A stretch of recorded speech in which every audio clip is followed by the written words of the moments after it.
Good morning. This is Memorial Day weekend.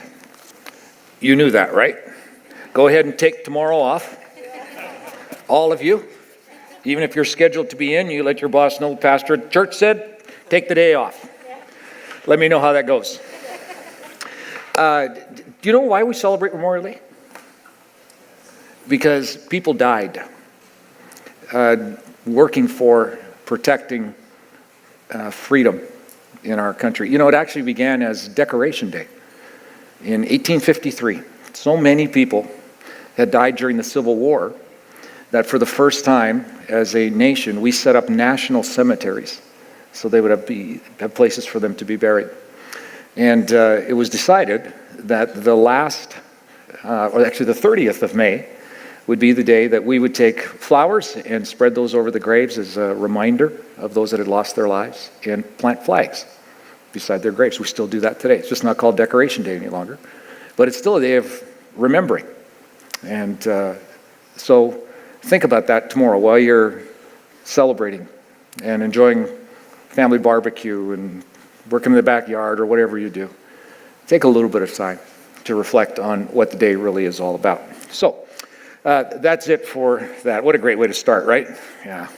So David, that's where we're going in a series for the next several weeks. And speaking of military and the reality of serving to maintain or bring peace, David was one of the great military leaders, not just for the Hebrew people, but as a tactician and a strategist. He was amazing as a military leader as well. But that's not primarily what we've been looking at his life. Last week when we started the series, we looked at when David first kind of came onto the radar, and that was as a 15, 16, maybe 17-year-old boy who was about to be anointed king over Israel. Now, when you thought David in those days, you didn't think king. You thought shepherd, because that's what he did. His brothers, you thought king with them, because they had the physical size and they had everything you would look for externally for a king, only they weren't God's choice. And it's kind of explained in the text that we looked at last week why David was picked, but his brothers weren't. And it has to do with God's narrative about David, in that he says that, when you pick a king, you pick based on external appearances, but God doesn't evaluate people on that. He is preoccupied and distracted and focused on internal stuff. That's what he does. He looks at people's hearts. He looks at their will, the place where they make decisions, their motivation center, the operating system of their lives. That's what God looks right past what you look like. Thank God he does that, right? And right into our hearts, because he wants to see what makes us tick. And then a little later in the New Testament, we read where Paul travels around and he shares stories of Hebrew faith and how Jesus intersects that. He inevitably and invariably tells stories chronologically of Israel's history, and David comes into it. And in one particular occasion, he says, so when God thinks about David, this is what God thinks about David. He thinks David is a man after my own heart. Well, what exactly does that mean? Well, it meant this, that David's orientation was toward God, and he organized his life around God. That's what it meant. In all circumstances, in all situations in life, that's what David did. And God saw it and says, it reminds me of me. And so that's what I think of David. What a great descriptor of a human being, isn't it? Yeah, it's pretty cool. So last week we asked the question out of that experience, what does God see when God sees me? He sees your heart. And that's what matters to him. This week, we want to look at another incident from David's life, which raises another question. I think a question David might have asked, though he doesn't ask it directly in the scripture, but a question that he might have asked, and in one way we ask the question as well. How is it that I have had an encounter with God of one kind or another, whether it was as a teenager, maybe even as younger than that, as a younger child, maybe in my adult years, maybe recently, where God became really real to me. We connected, and we built a friendship, and it's just like it's as good as it's ever been. And yet now, when I look at my life, it isn't quite so good. We're not quite so near. We've kind of drifted a little bit. What do you do in David's case? Because we're going to look at an incident where this happens, where he walks really closely, a man after God's own heart, orientated around God, organized around God. And what do you do when you find yourself not oriented toward God and not organized around Him? Are you still a person after God's own heart at that point? That's a bit of David's story. And so to start with, where I want to start is I want to go through a portion of his life that is, it's just this amazing story that is one of the most popular stories in all of the Scripture when you think about it. In fact, I was asking Elfie this week, of all of the stories of the Bible, when you were a youngster, what story did you ask for? When our kids were growing up, what did we most frequently read to them or they would ask for? And now with our grandchildren, we do that. And what do they ask for? It's this story that comes up over and over again. And it is the quintessential little guy beats big guy. Weak takes on strong. Like comeback kid of the year. It's the story of, yeah, right, it is. David and Goliath. It's David's encounter with this giant. Everybody know about that story? I don't really need to tell you about it. But I am, anyways. If you want to follow along, the story can be found in 1 Samuel chapter 17. The first 51 verses or so tell it. I'm not going to read all 51 verses. I just want to catch up, give you a little bit of backdrop, and then read a portion of the story itself. So here's kind of to set it up. This is what is going on. In this culture of this day, in David's day, wars and rumors of wars and tribal warfare and trying to stake out my own land and protect my land were common occurrences. It was a pretty violent culture as a whole. And a particular tension between God's people, the Jews, and another group of people was the tension between the Philistines and the Jewish people. And so right around the time where David is anointed, just literally probably within months of that, the Philistines and the Jewish people are back at it again. Tension has grown, and now there's going to be a conflict, once again it appears, between those two nations or people groups. I'll show you a bit of a map as to what is happening. The Jewish capital was Jerusalem, and that's where Saul and his army was stationed. Gath was in the Philistine territory, and that's where the king of the Philistines was there. And there's tension for some reason. We don't know what it is that causes it, but they're going to clash in the valley of Elah. That distance is about 20 miles. So they had about a 10-mile jaunt to go to get to where they were going to fight. And this is kind of what the landscape looked like in that area. If you look at the geography of Israel, you have in the inland, you have a series of mountains. That's kind of where Jerusalem is. And then on the coast, you have a plain that leads to the Mediterranean Sea. That's where the Philistines were. Kind of east, north-south regions, if you will. But east-west, going through some of the foothills, there were 3 or 4 valleys that became natural places where people could transverse from the coast to the inland and back. Well, one of those valleys was the Valley of Elah, through the foothills, as you can see right here, and this is where this battle is going to take place. So to the south, on top of that ridge, you have the Israelite camp. On the south, you have the Philistine camp. And for 40 days, it's kind of a standoff. There's no fighting. Every morning and every evening, a guy by the name of Goliath comes out either to the ridge or walks down to the valley and shouts at the Hebrew people and says, I'm going to throw your bones to the wild animals and the birds. I'm going to kill you. I'm going to defeat you. I'm Goliath. You're done for. All those kinds of things, right? And for 40 days, every time he does that 2 times a day, the Israelite people run away. Now, how embarrassing is that? Some guy, regardless of who he is. Now, Goliath is purported to be a large guy, right? It's so funny. You read the commentaries and experts on this, they range his height anywhere from a low of 6'6" to over 11 feet. How can you be so wrong? Well, he's just a big guy. However tall he was, well, nobody knows for sure. But he's a big guy, imposing guy. The weight of his equipment was such and such and so on. He's a big guy. But I don't care how big you are.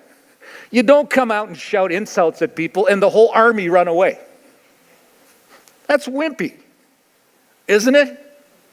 Yeah, if you think about conventional warfare, I guess it is, but this wasn't conventional warfare. Here's how the deal worked.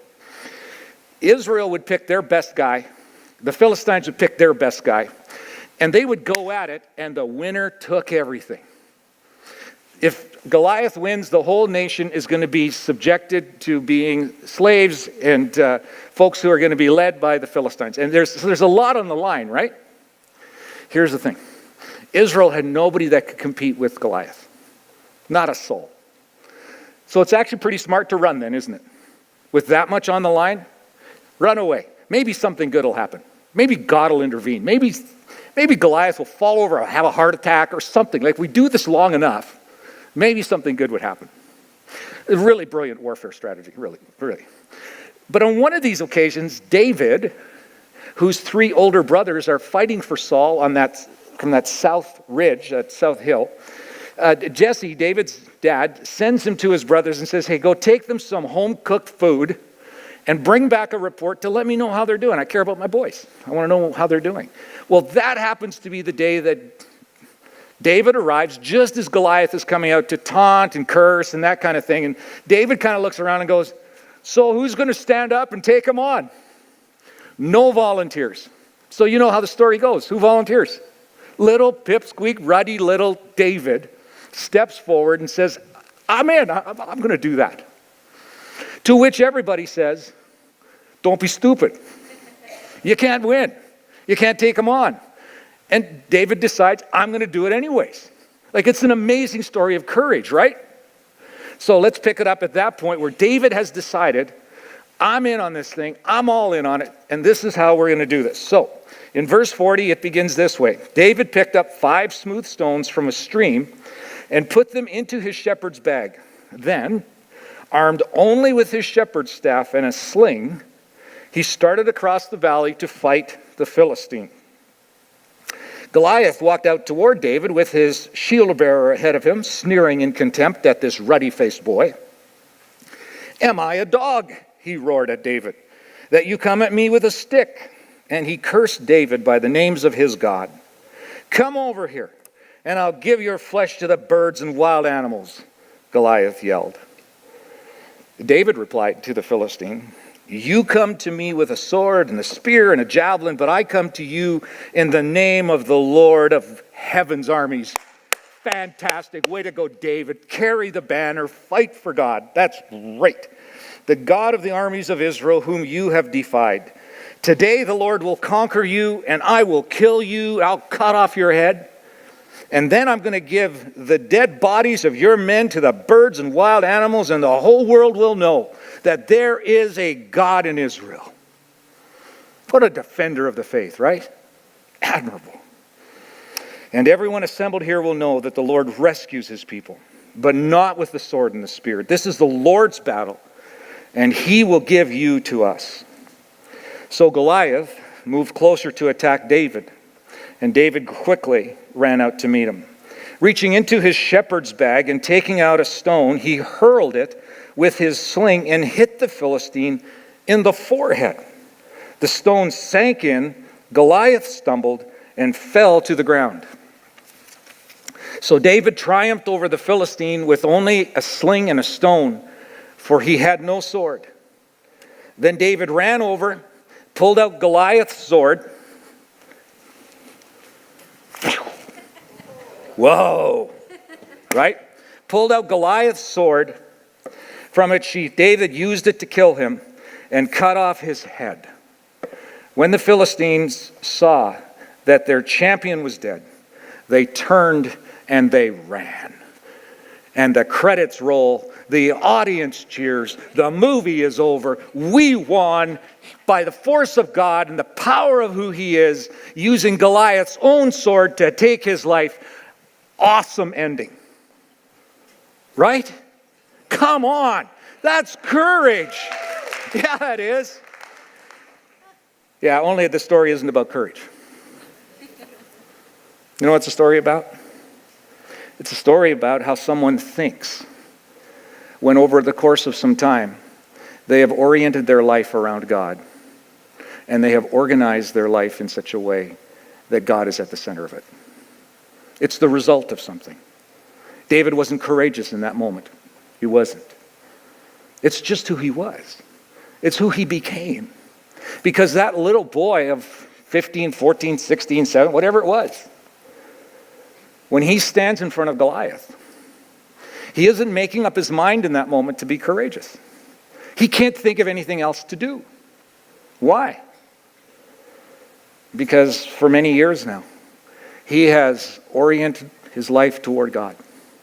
And he has organized his life around God. How do we know that? Because when everybody's trying to talk him out of doing this, this is what he says.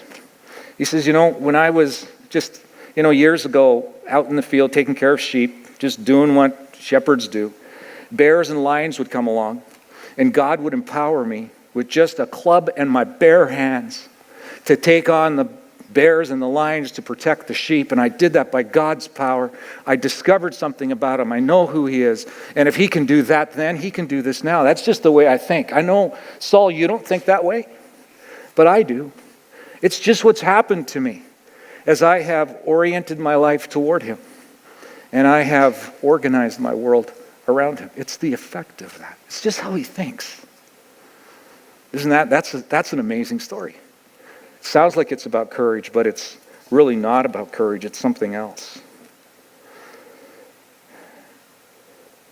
And then I want to go to the question and ask you, so what do you do when that's your start? And that's who you become? But then over the next several years, there are things that go on in your world and your life that cause you to question the whole deal. Where you wonder whether God's really involved. Where you face pressure and stress. And you face the circumstances and situations in life, not just once, not just a periodic Goliath, but for 5 years. You face the pressure of being maligned and questioned and doubted, where people are after you to take your life, not just to malign you, but to actually take your life. And you look back at that and you see what that's making you into, and you go, whoa, I never bargained on me being like becoming that person, because I'm a man after God's own heart. I trust him. He's faithful. He's powerful. He took on Goliath. He took on bears. But now that's not my story. You see, if you read the next 4 chapters, just 4 chapters, they cover about 5 years of David's life. You're going to see some highlights in David's life, some wonderful things go on for him. He finds a really good friend in Jonathan, a soulmate, a good companion. And it's a wonderful moment for David. David finds a young lady whom he loves, and he gets to marry her, and he ends up living in the royal palace and enjoying all that goes with royalty and the power that goes with it. You find him in different places at different times, experiencing victory. But those are periodic. Those are few and far between. The major dominant theme of David's life the next 5 years will be he's a person on the run. There's somebody trying to get him. There's somebody trying to take his life. Not just like bad things are said about him. Somebody's trying to kill him. It's his father-in-law, for crying out loud. Some of you are live in that world, right? No, I hope not.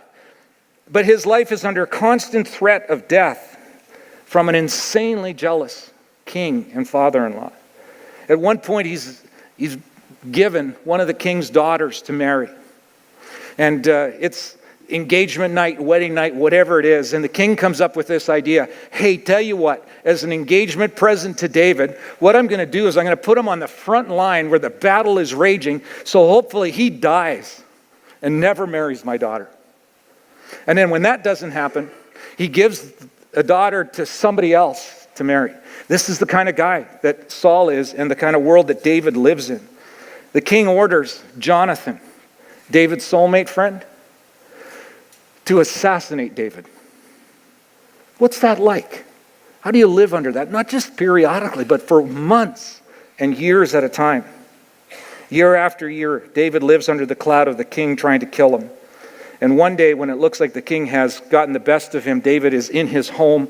The king knows he's there. The king sends his troops to get David. And the only way that David can get out is fleeing literally through the bathroom window to flee the city and get away. 5 years of that.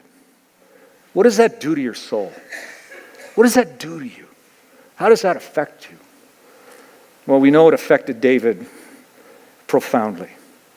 Those 5 years lead to a demoralized, defeated, discouraged man. Saul is pursuing him, and as he leaves Jerusalem that day to flee for his life, he runs about 1.5 miles, maybe 2 miles, to the little town of Nob, northeast of Jerusalem. It's where the tabernacle is. It's like the national cathedral is located. He runs there for safety. He's going to be there with the priest, and surely he'll be safe there. But David now is a shell of his former self. Gone is the youthful declaration that God has got it, that God's got the outcomes, that God is strong and he's powerful and he'll provide and he's got protection for me. Gone is the certainty that it's going to end well. It's not David's reality 5 years later. It's not. He's not sure that Yahweh is in control of end results. And anytime that we're not sure that someone good and big and powerful, at least good and better and bigger than us, is in control, guess who takes over to try to be in control? We do. And now David takes control of his life. It seems like he's no longer oriented toward God or organized around God. You know what it looks like? He's oriented toward himself and his own protection and organized around keeping himself alive. Maybe 5 years of what he's faced will do that to you. Maybe. So here we have David flees Jerusalem for his life, travels that 1.5 miles or 2 to the town of Nob, and we read what happens in 1 Samuel 21, 4 chapters after Goliath. This is how it starts. It says, David went to the town of Nob to see Ahimelech, the priest. Ahimelech trembled when he saw him because David didn't travel by himself, and this could only mean uncertainty. Why are you alone, he asked. Why is no one with you? And now we see how David is managing his life himself. He starts to lie. He says, well, the king sent me on a private matter. No, he didn't. That's not true at all, David. That's a lie. He goes on. He told me not to tell anyone why I am here. Not true. I have told my men. What men? Where to meet me later. Now, what else? What is there to eat? Give me 5 loaves of bread or anything that you have. To which the priest replied, well, we don't have any regular bread, but we do have holy bread. This was bread that had been put out to be a sacrifice, a gift to God. And every week it was taken off the altar and new bread was put there. And this was bread that had been taken off. It had been offered to God, but nonetheless, it was still sacred. Since there is no other food available, the priest gave him the holy bread, the bread of the presence that was placed before the Lord in the tabernacle. It had been replaced that day with fresh bread. Now Doeg, the Edomite, Saul's chief herdsman, was there that day, having been detained before the Lord. Now pause just a second. We're not going to get to that part of the story, but this is going to be a fateful experience right here, because Doeg, sometime later, is going to go back to Saul and say, hey, David and Ahimelech were together, and I think Ahimelech helped David. Saul calls Ahimelech and his whole family to where he is, and guess what he does? He kills the whole lot of them. Just wipes them out, slaughters the whole group of them. Because of David. And David showing up at this place. David asked Ahimelech, do you have a spear or a sword? The king's business was so urgent, I didn't even have time to grab a weapon. I only have the sword of Goliath, the Philistine, whom you killed in the valley of Elah. Which sword? The very sword that had been David's greatest victory, because he trusted God, because he believed God was powerful and great. And now he takes the sword and he doesn't even recognize what it means, what the symbolic power of God is. This is what he says about it. He says, I only have the sword of Goliath, the one you killed in the valley of Elah. It's wrapped in cloth behind the ephod. Take that if you want it, for there's nothing else here. There's nothing like it, David replied. Give it to me, but I can't remember why there's nothing like it. Doesn't make me think about God. Doesn't make me think about his power and his might and what happened. Doesn't make me think that at all.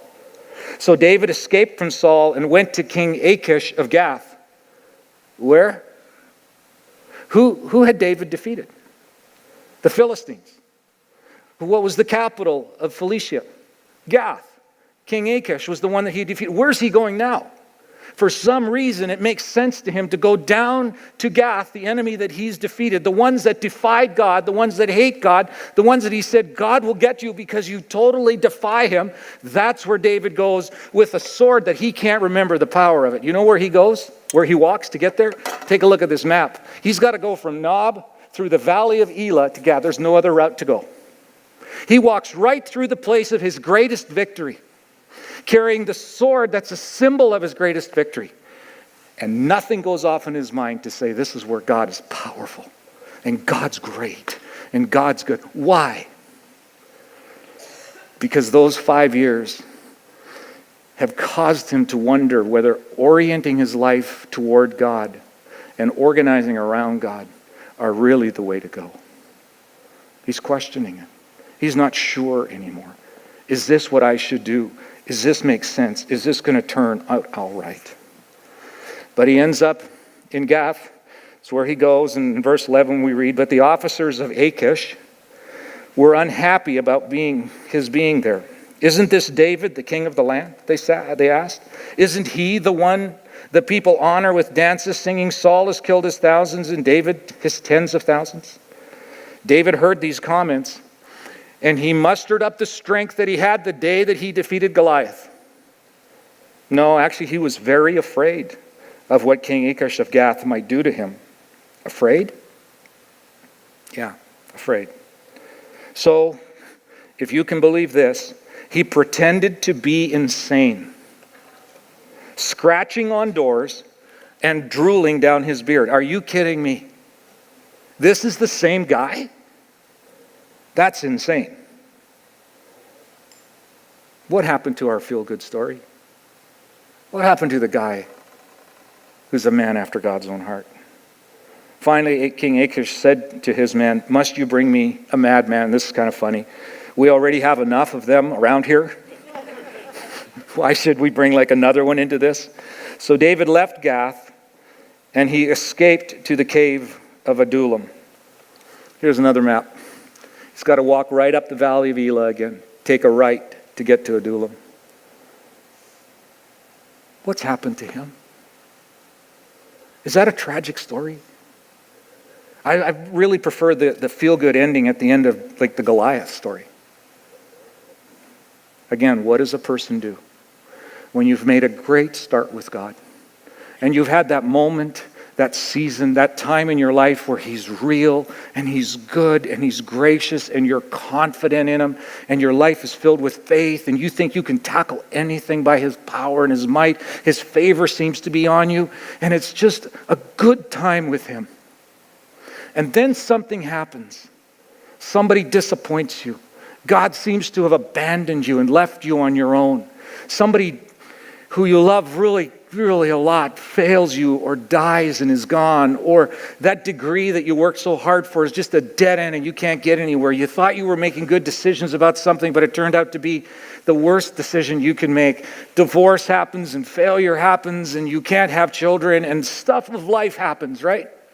And God seems distant and he seems far and you're sure you've disappointed him and you're ashamed of the things that you've done and mistakes that you've made can't be undone. What do? Are you still a person after God's own heart at that point? Or who are you? You regret who you are. You wish you could go back. You wish you could be that person, that you could undo the clock and you could have that intimacy and that warmth and that love and that protection and care of a father. But it's not there. And you don't know if you can get it back or if that's ever going to be. And this is what has happened to David. What do you do? What do you do when that's the case? And can you still be a person after God's own heart? Well, fortunately, we know what David does. And in it is a lesson for us. Yeah, that route that he takes away from Gath and heading back up the valley of Elah with the sword of Goliath, he ends up in a cave in Adullam, the cave of Adullam. And I don't know if this is what happened there, but I can just imagine. He's there by himself. He's got time to reflect and think. And in his hand is the sword of Goliath. a reminder of the valley he's just come through. And there he is alone in the cave of Adullam, thinking it over. We actually know that happened. We actually know what he was thinking about. See, fortunately, David took his journal out as well, and he wrote down what happened in the cave of Adullam. It's where he rediscovered God. Wonderful thing is that David wrote Psalm 34. And he did a blessed thing for us, or whoever recorded it for him, recorded when he wrote that psalm. This is kind of the preamble to Psalm 34. It says, this is a psalm of David regarding the time he pretended to be insane in front of Abimelech. That's King Achish, who sent him away. There's a bit of a preamble of a few verses, and then David writes this. I'm going to embellish a bit. There I was, sitting in the tomb. I had Goliath's sword with me. I had just come through the valley. And God, I prayed to you. I had a conversation with you. You and I talked. And as we talked, you answered me. And you freed me of my fears. Can you see that happening? God, I've stopped long enough. I guess I've paused. I've stepped away from the fray. I've stopped pursuing maybe for a bit. I've just stopped with you. And I've taken time out, and here I am alone with you in the cave, and I want to talk with you. And as we talk, I am reminded of that sword and what you did, and I'm reminded of the valley of Elah and the battle that was fought there. I'm reminded of who I was. And God, I can still be that person. You can take away my fears. But if I never go to the cave of Adullam and give him time to speak with me, how am I ever going to hear it?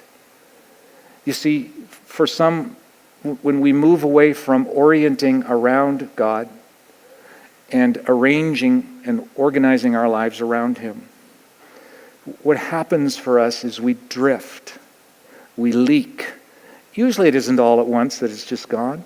It's circumstances, it's stuff around us, things happen to us, they do, we're human beings, and we leak, and we drift. And the thing that works against us at that point is not the thought. We don't have the thought, well, stop just a second. God, I'm going to go be alone with you, because I think maybe you're doing this. I think maybe you're part of it. The thought isn't there for us. But David does that. David goes to the cave. Why he chose that, I don't know. Maybe divine design, I don't know. But he's there with God, and he has a conversation, and now God starts doing things in his life, working wonderfully in him. Verse 5 says, those who look to him for help will be radiant with joy. David walks in that cave without joy, but finds radiant joy by being alone with God. There's no shadow of shame in spite of bearing the weight of all those priests, Ahimelech and his family all being slaughtered because I went to that tabernacle at that time. It's not all my fault, but if I hadn't been there, that wouldn't have happened. And God, I felt so much shame over that. But here as we talk, you put that in a new perspective for me, and I don't carry that shame just the same way anymore. My joy is resurfacing. Verse 6 says, in my desperation, and that's David, I prayed, God and I talked, and the Lord listened to me. He saved me from all of my troubles. The Lord hears his people when they call to him. When they call to him for help, he rescues them from all their troubles. The Lord is close to the brokenhearted. That's David. He rescues those whose spirits are crushed. And he finds all of that in the cave of Adullam. It turns out he never stopped being a man after God's own heart. It's just the things of life crushed him. And he needed a time away to reorient and reorganize. The chapter ends this way. The Lord will redeem those who serve him. No one who takes refuge in him, not just a cave, no one who takes refuge in him will be condemned. If you've had a good start, and there's a season in your world, in your life, where God was real, and he was near, and you experienced and encountered his presence and the wonder of his grace and his goodness, and you've forgotten that, or it's leaked away, or you've drifted from it. Can I give you David's solution? Go find a place with God. Go be alone with him. Pray to him. Talk with him. Converse with him. Don't hide anything. He knows it already. And you tell him, I want to be who I once was with you. I want to be near with you. I want to encounter all that you have for me. And I'm going to take time in this cave, whatever that cave is for you, to let you communicate and speak with me. Tomorrow is Memorial Day. Most of you will take the day off. If you listen to my advice at the beginning, you'll all take the day off. You're going to have a family barbecue, right? Maybe something like that, pool party. That's all good. Do that. You might have some yard work you want to do around the house. You may just want to chill and, do whatever you do. You may have the opportunity to cast some flowers and plant some flags on a gravestone. Do all of that. But would you do this too? Would you put a block of time on your calendar tomorrow to go find a cave to be in with God? To talk with him? To let him talk with you? And ask him to just help. Like, reorient me to you. Reorganize me around you. I want to be a person after your own heart. I had it once. I experienced it. I want that, God. It's in that cave that David finds it. I wonder if that wouldn't be. If we would run to that cave where we might find it as well. Now, Jesus, you are good to us all the time. You're gracious and you're kind. God, what you did for David is a really marvelous story. The Goliath part is amazing. It's so cool to think about what you do when someone just habitually thinks like you do, and what you can accomplish. It's inspiring to us. But what's transformative to us is what you did in the cave with him. There's a longing, God. You've put it in us to experience all that you are. There's a longing in us to orient our lives toward you. Really is. There's a longing in us to organize around you. And some in our group have wandered and leaked. And as we've talked together today, that longing has come back to the surface again. Might they run to their own cave tomorrow, maybe even today, and experience the wonder of what David found there, where you could rewrite their story and reorient and reorganize, and all this for your fame. Amen.